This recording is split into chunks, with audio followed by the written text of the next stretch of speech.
Good afternoon, everyone. Welcome to Maple Minds podcast.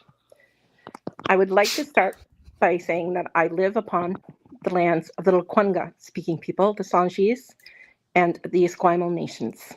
We recognize that this broadcast goes out throughout Canada and throughout Turtle Island. We raise our hands to the ancestors, the land keepers, the knowledge keepers, and the fire keepers.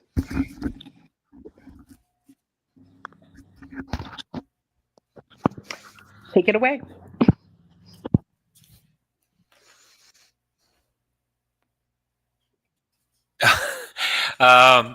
Just brief introduction. My name is Calvin Stevens. There's feedback. There is big time feed. Yeah, hold on.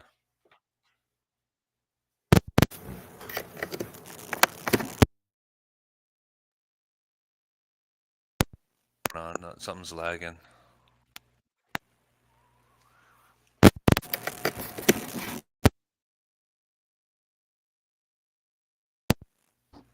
All right, let me try this one more time. Can you hear me? Thumbs up if you can.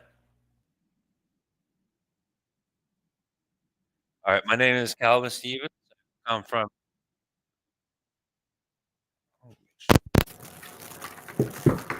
Try it now. Yeah, it's lagging. It's repeating, and it's feeding back to me. I don't know what's going on.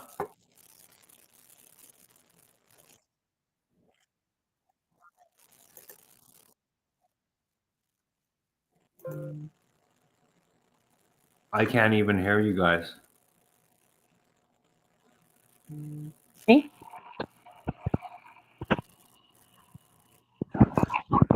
Okay.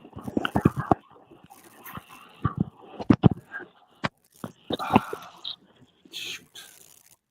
Let me close this out and I'll come back in.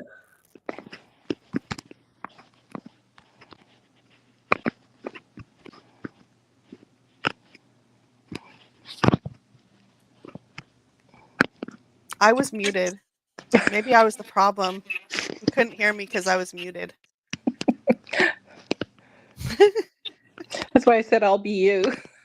I'll get to take the mute off. Oh.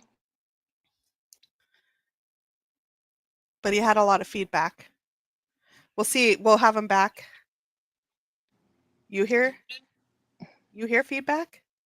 I don't hear feedback. I heard feedback when Calvin. Okay, how about I think I'm good now. Okay, my name. Sorry about. Just one sec. Does anybody hear feedback right now? No. I'm asking in the comments. Can you try to rejoin the TikTok just in case?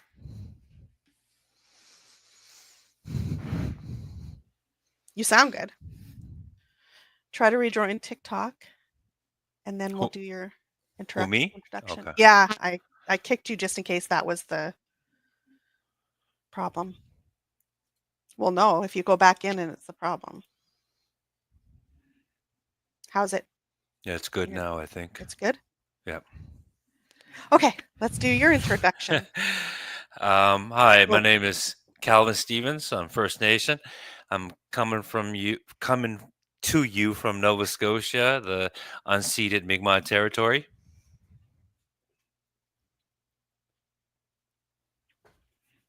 Okay. So the first thing that we have on our list is Calvin, what's your opinion on the election? We have not talked since the election outcome. It was a nail biter. It goes to show that every vote counts.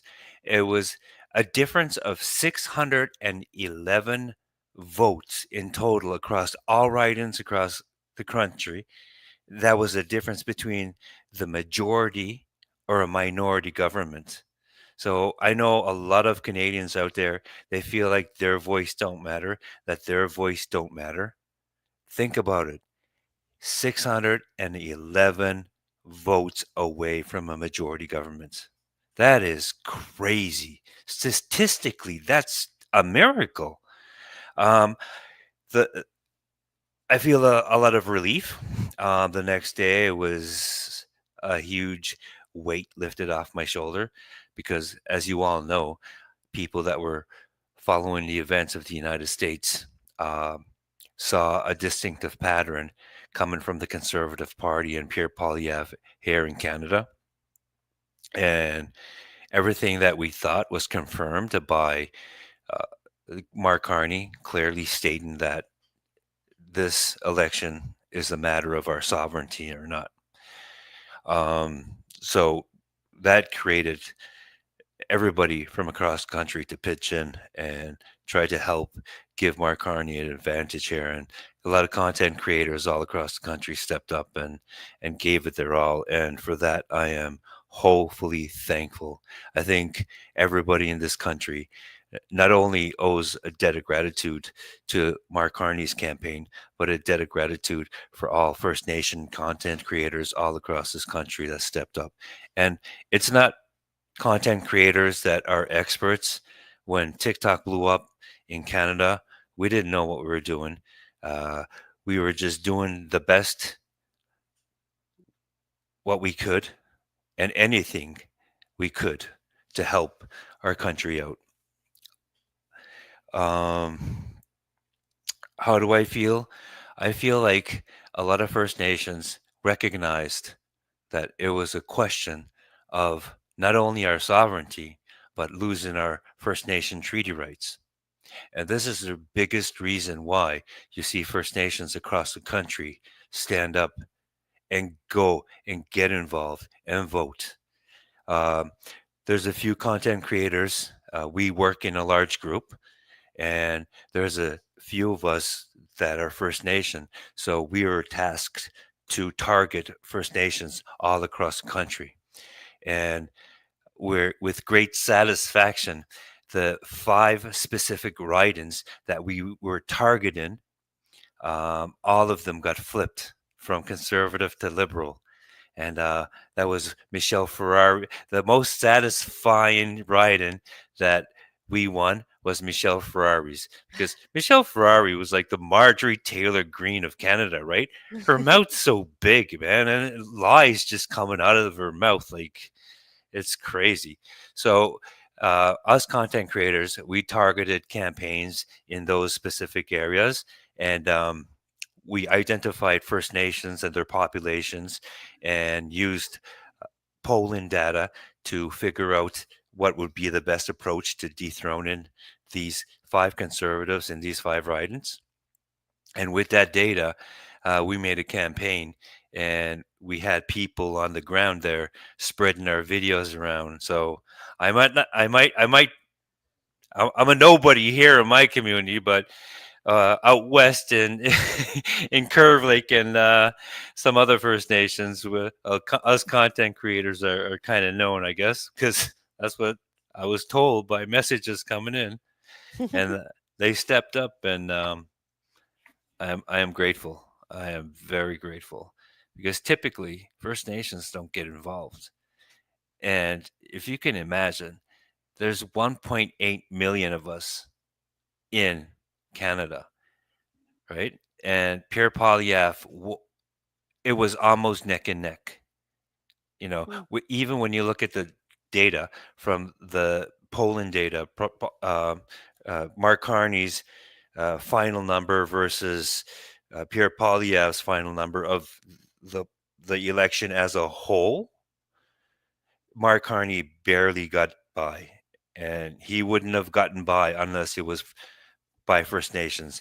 And for that, I think elections in general are going to start to listen to First Nation communities now and start appreciating their contribution and start gearing up and try to accommodate First Nations in the future. Mo? Well, I'm going to let you know the proudest moment I had on Monday, because I was at one of the polls scrutinizing. The last person to vote was an 18-year-old member of this territory, and she was so proud.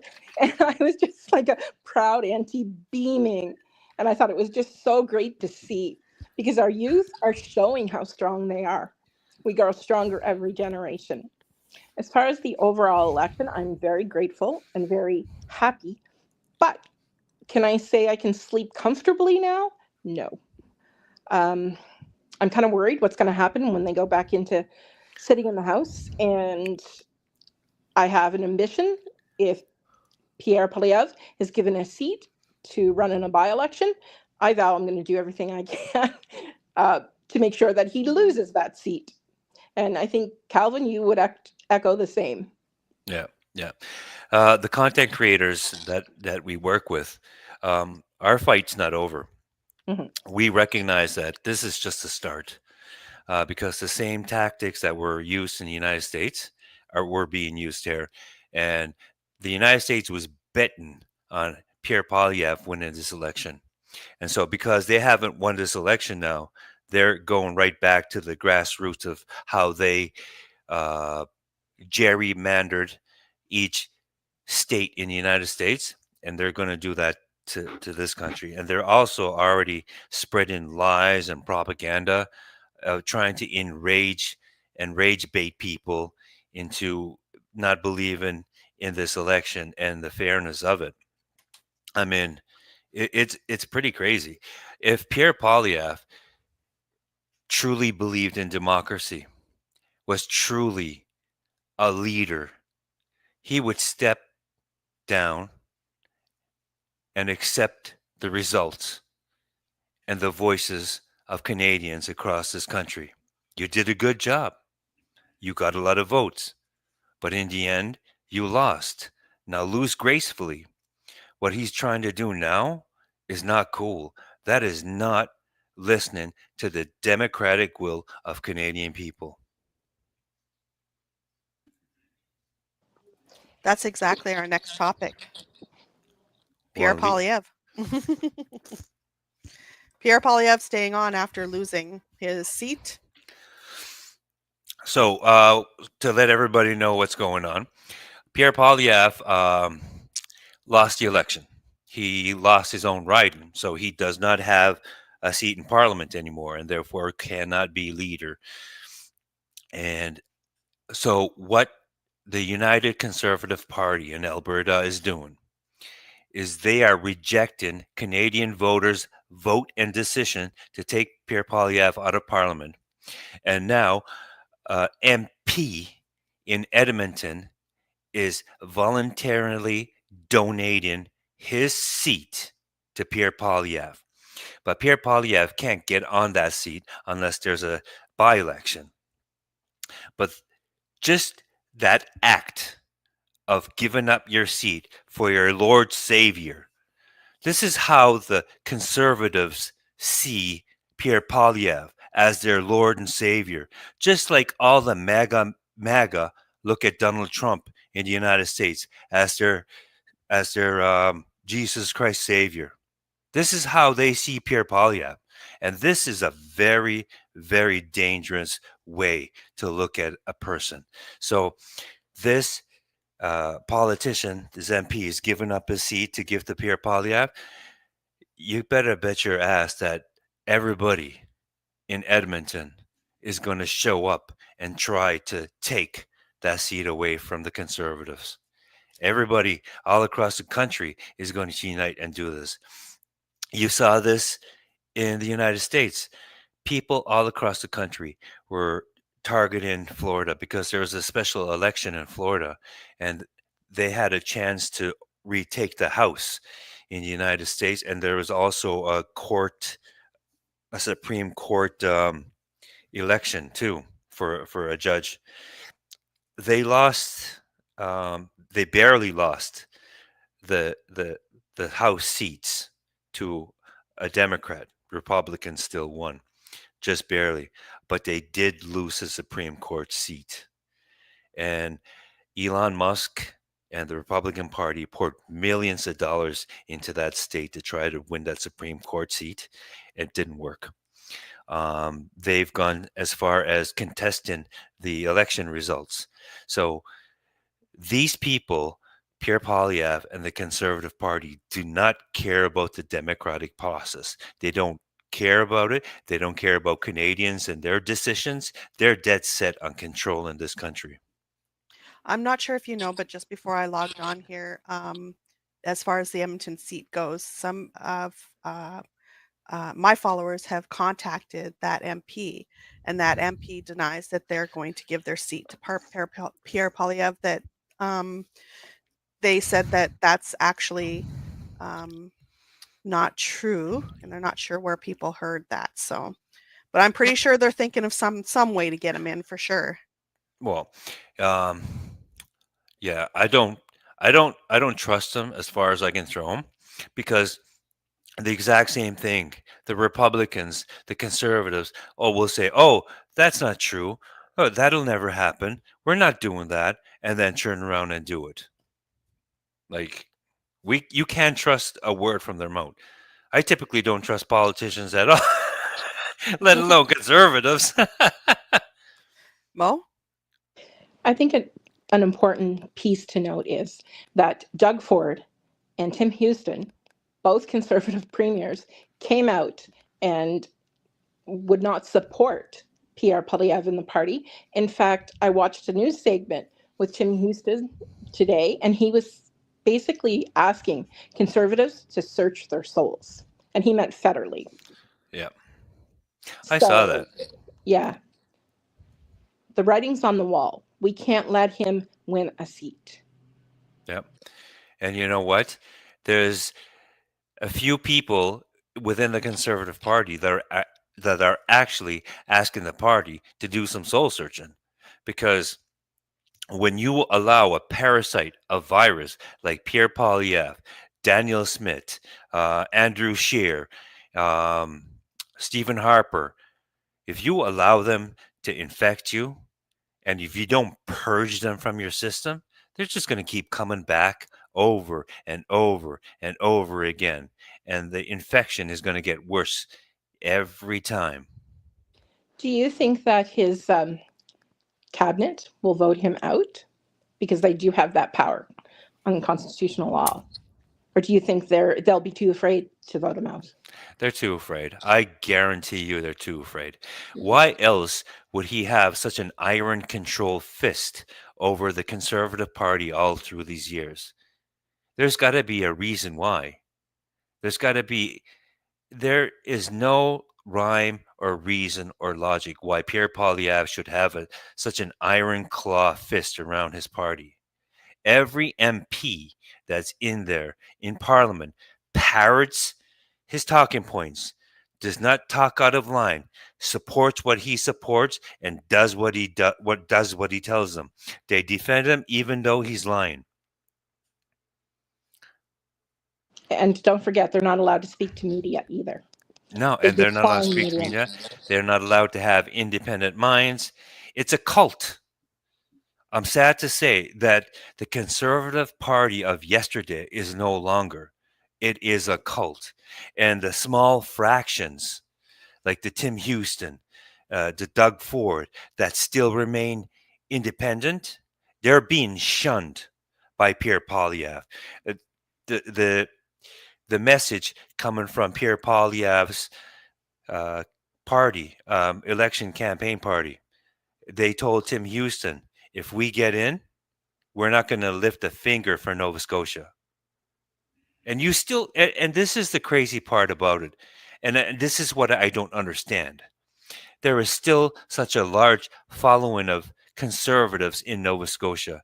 Conservatives defending Pierre Poilievre. When Pierre Poilievre told them, you Nova Scotians don't matter, we don't give a shit about you. It's a classic example of a narcissistic abuse cycle. The narcissistic abuser, being Pierre Poilievre, abusing his victim, which is Nova Scotian conservatives, and still the conservatives from Nova Scotia are still like, oh, Pierre Poilievre, please pick us. We still love you. Like, come on, man, wake up. That was great. That was good, actually. Very well said. How might this affect the trust in the electoral process, especially in Indigenous communities that already face political exclusion, do you think? I think, oh, sorry.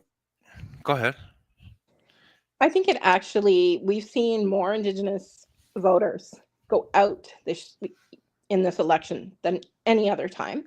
I don't think it will harm them. I think that they will be very proactive, and I'm hoping that the representatives that were elected in their ridings will give them grace and actually be a voice for them.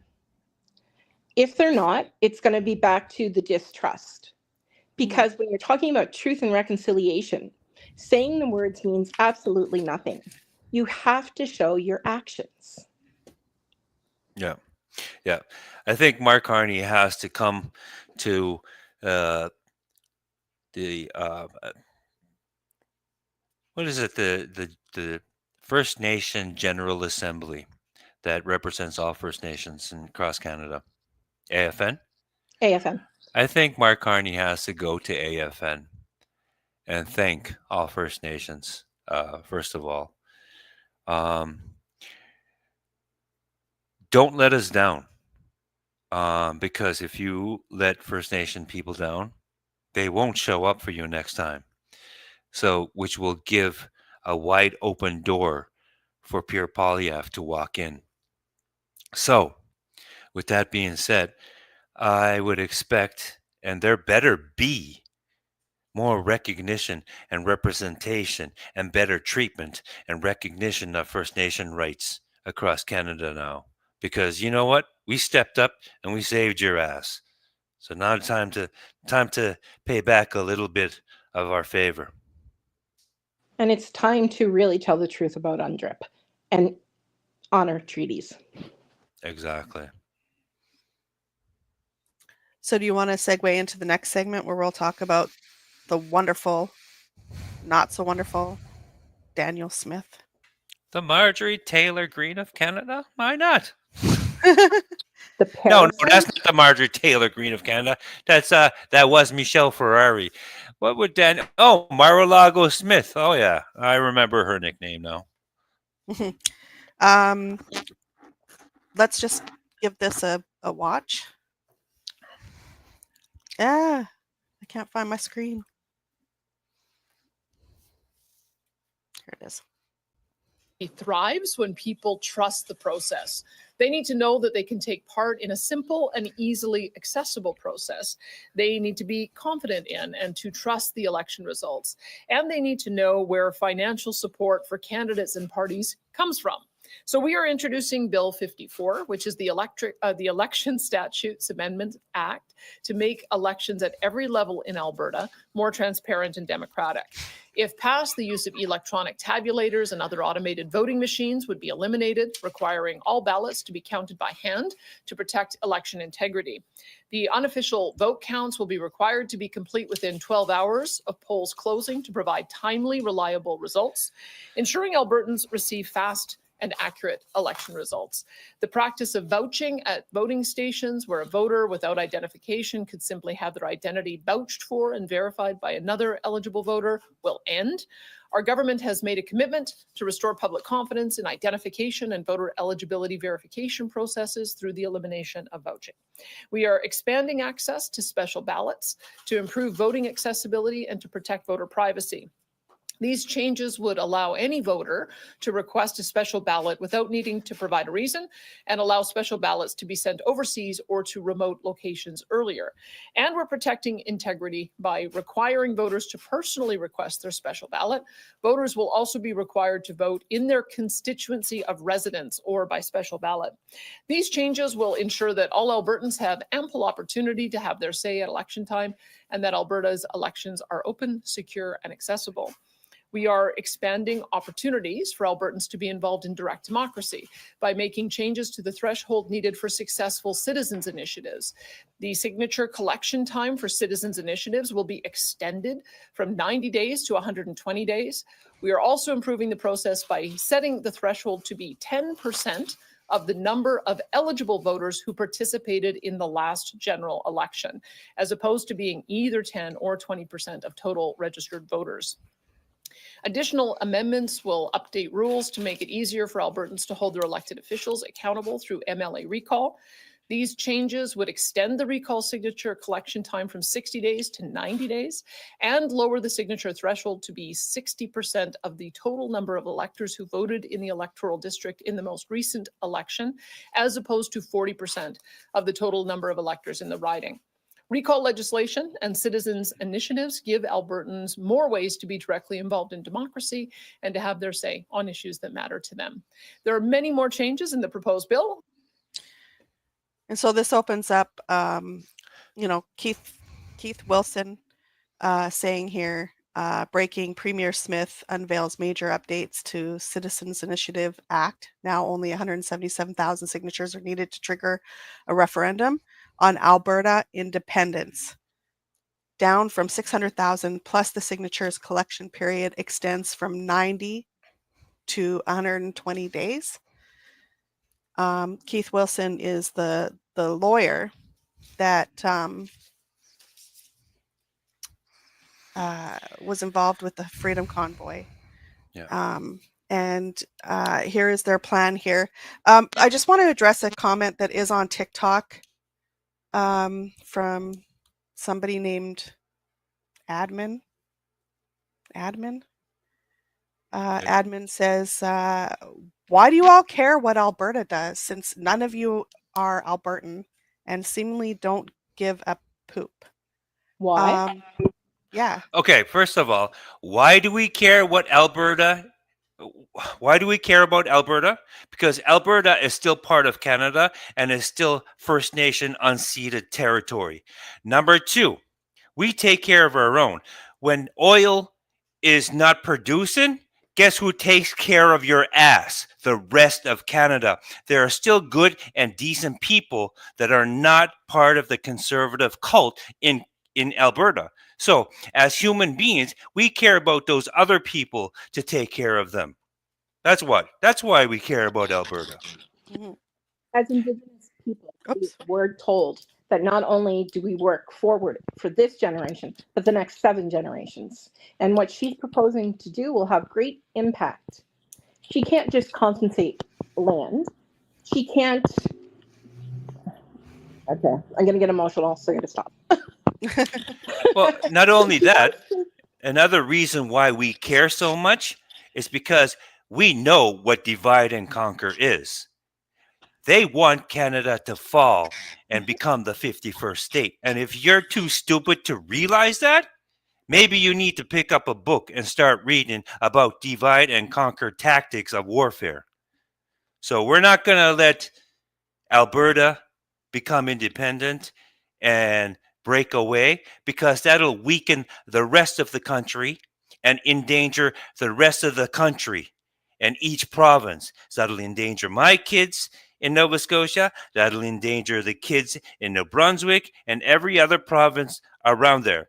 And if you're not smart enough to realize that, I don't know what to tell you, man. Maybe go back to school or pick up a book. I don't know. I'm not going to sugarcoat it for you, man. We all know that who's behind this. Where is she all the time? In Florida. I wonder how her knees are bruised, if you get my drift. And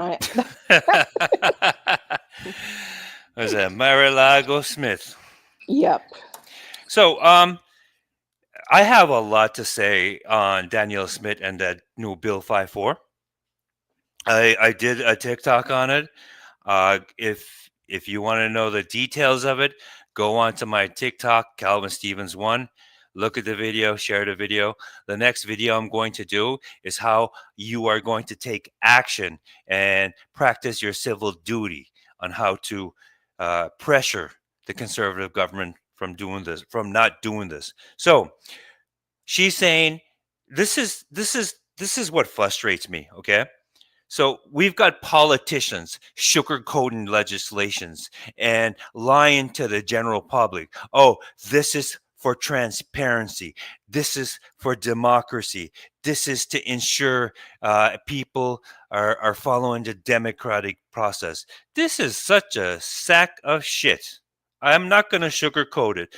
When you take down the threshold from 40% of the population down to 20% of the population, you're saying that you don't trust Albertans to make the right decision by themselves. So you're reducing the number of people it's going to need it to make that decision, thereby guaranteeing that only a small fraction of the province is going to make the decision for everybody else in the country, in the province. So if she's talking about democracy, she's telling the Albertans in nice fancy language, so she's fooling people, that 20% of the province is going to make decisions for 80% of the people. Is that democracy? I don't think it is. So this is what the United States Republican-controlled states did. They packaged up legislation and put language on it and sugarcoat it to make it sound like it was a good thing. But it was changes in legislation and electoral reform in each individual state that gerrymandered each state so it would be guaranteed that Republicans come in all the time.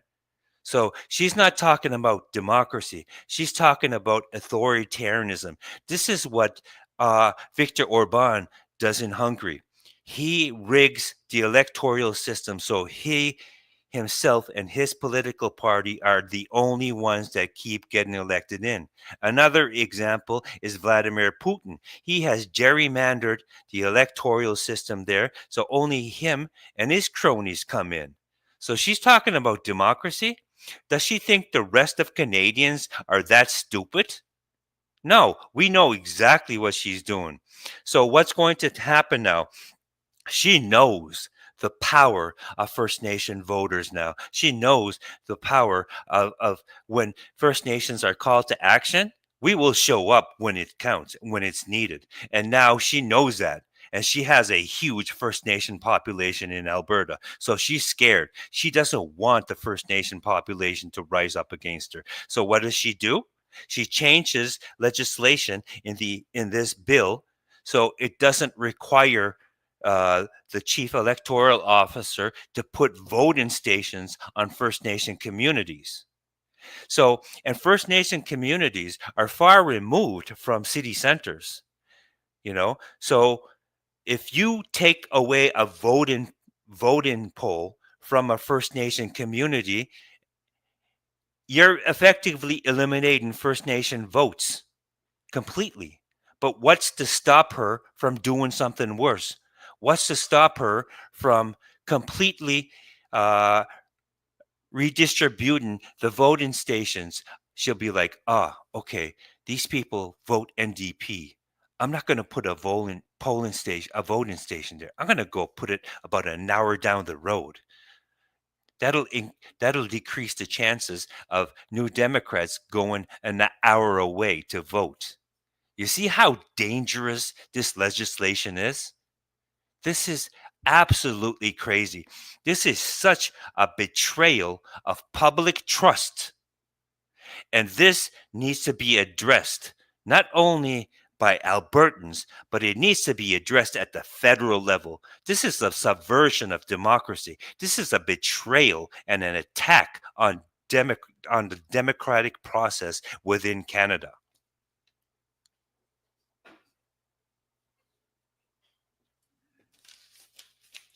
Mo?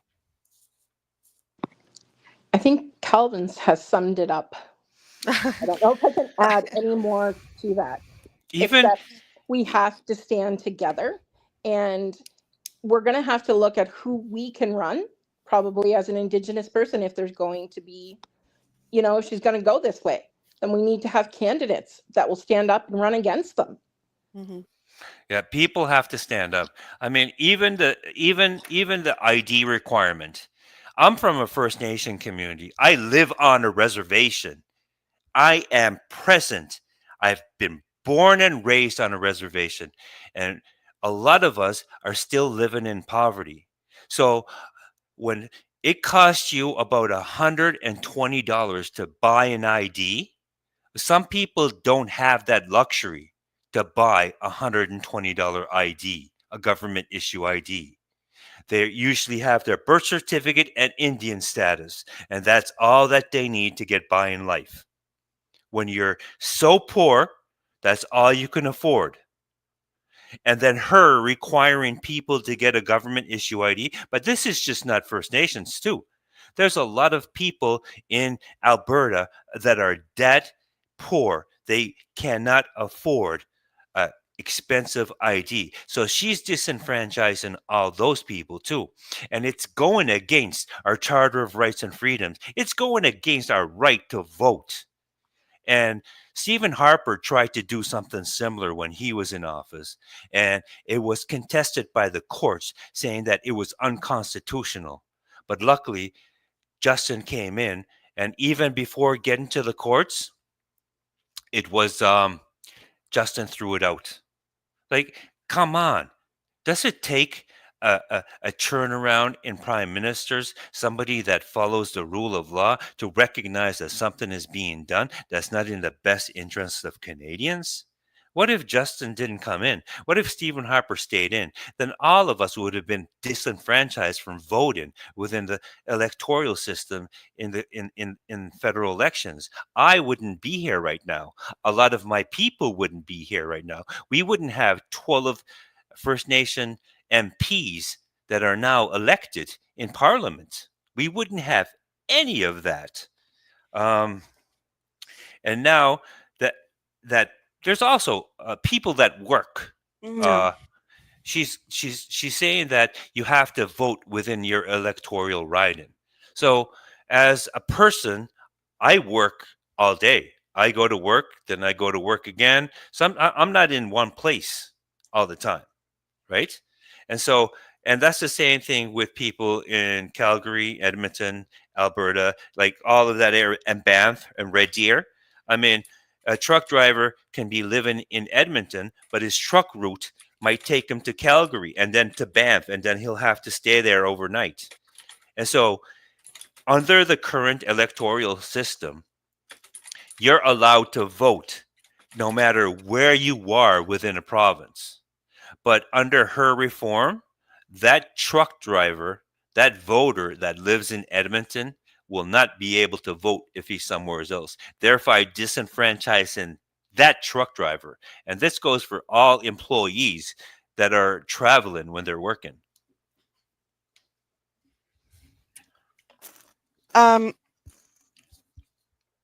So you caught me off guard. I don't know what to ask you. What should I ask? What should I ask Calvin, everybody? Throw me some questions. Or Mo. What should I ask Mo? Can you put up the letter from the Chiefs, or do you have Oh, that? yeah, that's right. I forgot about that. Yeah. Yes, I have it.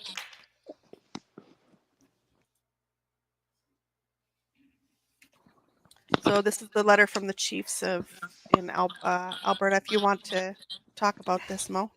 Do you want to go ahead and read it? Okay, it says, Dear Premier Smith, you are attempting to manufacture a national unity crisis by enabling a referendum on separatism and a fanatical cell of individuals at the exact moment when Canadians need to unite against Donald Trump's America. The province of Alberta is on treaty lands. Okay, sorry. I want to start over, everybody. Dear Premier Smith, you are attempting to manufacture a national unity crisis by enabling a referendum on separatism and a fanatical cell of individuals at the exact moment when Canada needs to unite against Donald Trump's America. The province of Alberta is on treaty lands. Please be advised that your irresponsible statements and actions are in breach of treaties number 6, 7, and 8. We demand that you immediately stand down from this conduct. Our treaties are sacred covenants and are to last forever. Alberta did not exist when our ancestors agreed to share the land with the Crown. The province has no authority to supersede or interfere with our treaties, even indirectly by passing the buck to a citizens' referendum. If you or any Canadians are not happy living on treaty lands, they are free to apply for citizenship elsewhere. Sincerely, Chief Sheldon Sunshine, Sturgeon Lake, Cree Nation. See, I when our chiefs like come that. out and speak, that says a lot. Now what Yeah. we need is the AFN to come out and speak and put pressure on her. The more chiefs and the more, I don't know, somebody's become nobody, put the pressure on her, the better off we're going to be. I like the very last sentence. If you don't like living here, you can pack your bags and move down south. Mar-a-Lago, Danielle Smith.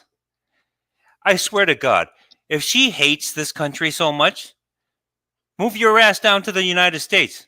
We don't want you. A lot of Albertans don't want you. 80% of Albertans don't want you, which is why you want to lower down the threshold to 20% of Albertans. But I think the chief has a very good idea. Over here in Nova Scotia, we have an organization called the Union of Nova Scotia Mi'kmaq. And what it is all the reservations and all the chiefs come together and they pool their money in a separate organization that they jointly govern over. And their job is to take First Nation issues and take them to court and see them through. This is how we've won a lot of our treaty court cases here in Nova Scotia.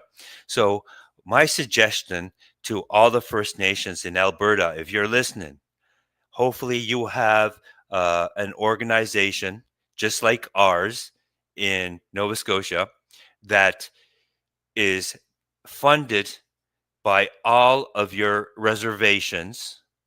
You take a portion of your core funding and you put it towards this organization where they are then responsible to hire First Nation treaty lawyers that are specialized in treaty rights.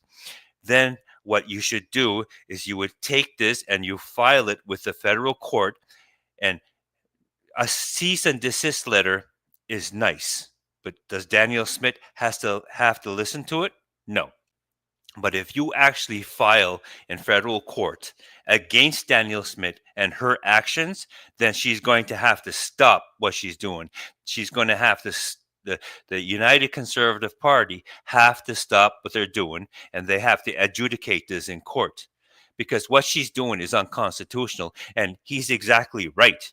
It's going against the core foundation of what Canada is. And the only reason why Canada is based on the foundation of our treaties across Canada. So her proposal is in direct violations of those treaties and a direct violation of Canada. So if First Nations got together and sued her, then it would require her to stop this process and go through the legal process. But by then, it would stop it. And by then, it would go, hopefully she'd be kicked out. But at least if First Nations across Alberta got together and did that, they effectively would stop her in her tracks and delay her from making any more damage until the whole legal process is gone through. I think too, under Charter of Rights and Freedoms, that you could file a human rights complaint against her because we're guaranteed the right to vote in a democracy. You can. Right? But she can do this. She can preemptively do this and still go ahead and do it and then go through the court process and just say, oh, we already done it. She can disobey the order. But if First Nations across Alberta And I did a TikTok and I tagged all of the First Nations. It took a hot minute, but I found all the First Nation communities all across Alberta and I listed them in my TikTok. If they did that, and that's what they have to do, they have to get together, pool their money, take a little bit of their core funding, file a court injunction against her and stop her from putting this bill through. And it's already gone through first reading, didn't it? So they've got to move fast. They've got to get a lawyer that specializes in treaty rights, and they got to get an injunction against her to stop her from doing this and go through the judicial system.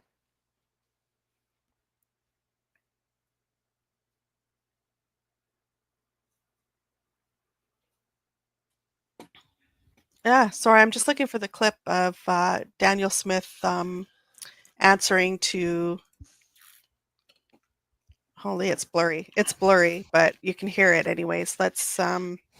She answers about this letter. I'm hoping this is the clip. You're saying that this would be the purest form of democracy, but you've also lowered the threshold for any referendum to happen, which we know will very much probably include a referendum on Alberta's separatism. Are you risking the province's relationship with Indigenous people to appease a local minority who want to separate them? The changes that are proposed in the Elections Act, I had put in the minister's mandate letter when I first signed off on it in 2023. And it was in looking at the way in which propositions are put forward around the world, in particular California, which seems to have the most successful opportunity for citizens to engage in the process. They have anywhere from 5 to 10 propositions every year, but their measures are actually quite a bit lower than ours. It's 5% for a statutory change based on the previous level of vote for the governor, and 8% for constitutional changes. So actually ours is still higher than what we see in other jurisdictions. It needs to be high, but it also needs to be achievable. And that's what we're trying to achieve with this balance. Again, she's saying. Letting an answer though on whether, well, this could be a risk in.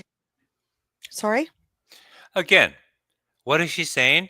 Oh, California. Oh, the United States does this. Oh, this and that, the United States. My God, woman, if you love the United States so much, move your ass there. Maybe we should start a GoFundMe for her. Give her a one-way ticket. The hell with GoFundMe. Just pick up her bags and kick her out. Let's finish. Let's just. In terms of the province's relationships with Indigenous people? Well, I'm not going to prejudge what citizens are going to do for a petition. Once there's a petition on the table and there's an active discussion from citizens having achieved the requisite number of signatures, I'd be happy to answer your question. Right now, this is just enabling legislation so that any citizen is able to go out, garner signatures, and if they're successful, then I guess you can ask me to comment on what is actually on the table. You're putting forward a hypothetical that doesn't exist.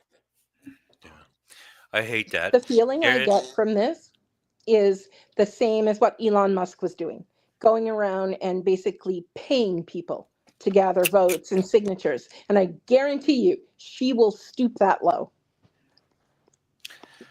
You said that that lawyer that's advising her on this was the lawyer for the Freedom Truckers. He was one of the lawyers that was advising the Freedom Convoy people, the one that Chris Barber says that he shouldn't face consequences for because he was following lawyers' advice and judges' advice. So he doesn't think that he should be sanctioned because I think CSIS needs to take a serious look at these agents. These people are taking advantage of lawyer-client privileges. And I think it's high time CSIS starts looking and investigating these characters. See, the truckers' convoy was solely funded by Russian money. Allegedly. But but the thing is, the author of the book that was the organizer of the Freedom Convoy confirms this in her own book. Tamara Litch, yeah. So Russians was trying to divide Canada, and then we have enablers like this lawyer trying to divide Canadians using the poor truckers, the poor, and I'm going to say poor because they don't know any better. They were manipulated. It's like it's easy as manipulating I don't want to say it, a kid, but sometimes, when you rage bait people, it's just that easy to manipulate them. I'm not I'm not trying to insult them in any way about their intelligence or not. I get manipulated too. It's easy when you're mad, you get manipulated, and these truckers were mad, and because they were rage baited, and so this lawyer enabled that to happen. And now he's there down in Alberta trying to divide a province away from Canada. This whole process, this whole attack on democracy, it's not unique to Canada. It's already happened in the United States. The United States is gone now. It's not a democracy. It's happened to every other country around the world that's part of the IDU.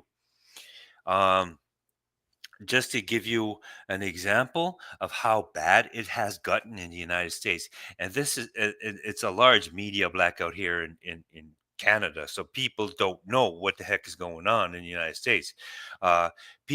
American citizens are being arrested and detained. People that are American citizens, like let's say Mario, Mario, that big time influencer. Um, so an American citizen that had attained their citizenship through the legal process, their citizenship is now being rejected, and you're being sent down to El Salvador. A new executive order was signed, giving the police supreme and total authority over the public. So, you ever seen these people take out their phones and, oh, it's my constitutional right, and you don't have a right to search me, and give an attitude? Well, that's no more.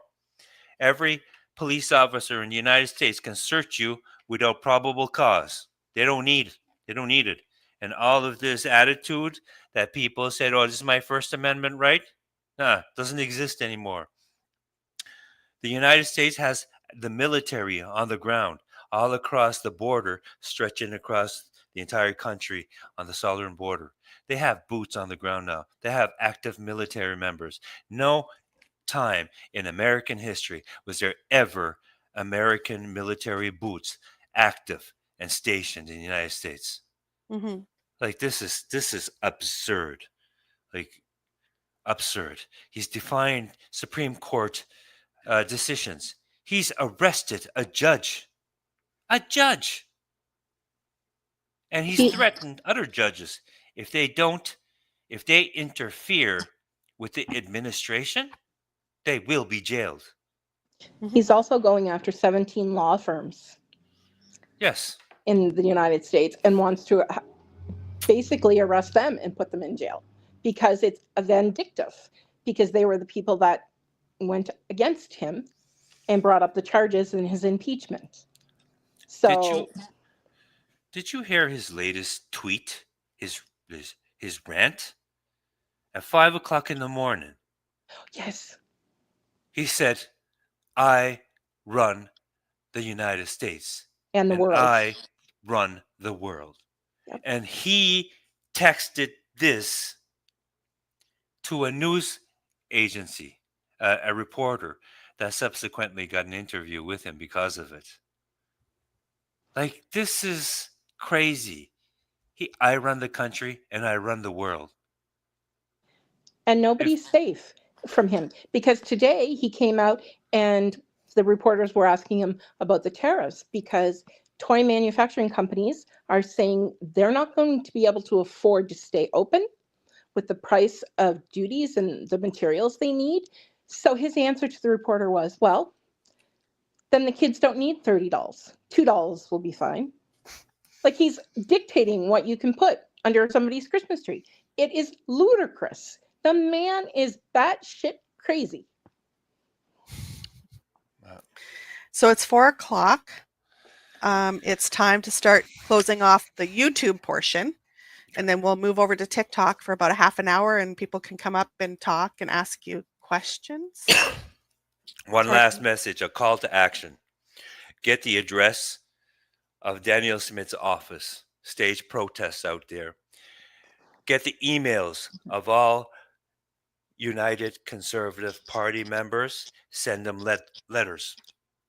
Get the phone numbers of all of the United Conservative Party members and Danielle Smith, and phone call them non-stop. This is your civil duty. This is your only chance, people. Yeah, I believe there's a big rally being held in Edmonton. I think it's the 4th or the 5th. I'll have to look it up and I'll post it. Oh, I'd love to attend it. Yeah, I would too. Somebody reached out personally to let me know about it, but I'll put the details up later. I want to have a trip. I want to go for a trip to Alberta. Do you? So we have, well, it's 4 o'clock. Anybody from those other First Nations, listen out there. If you want to buy me a plane ticket and set me up on your couch, I'll come Start a down. GoFundMe. Be like Deadly Uncle does Alberta. So I want to ask you a question that we can close off on. What would you say to young Indigenous voters who are watching all of this unfold right now? I would tell them to pay attention, ask questions. Don't be scared to get involved. This is your future. Learn your treaties, speak to your elders. Your voice matters. What I would say, Mm-hmm. it is your God-given responsibility to protect your elders, to protect future generations from this woman. Stand up. Become a warrior. Man up, woman up. Use your voice.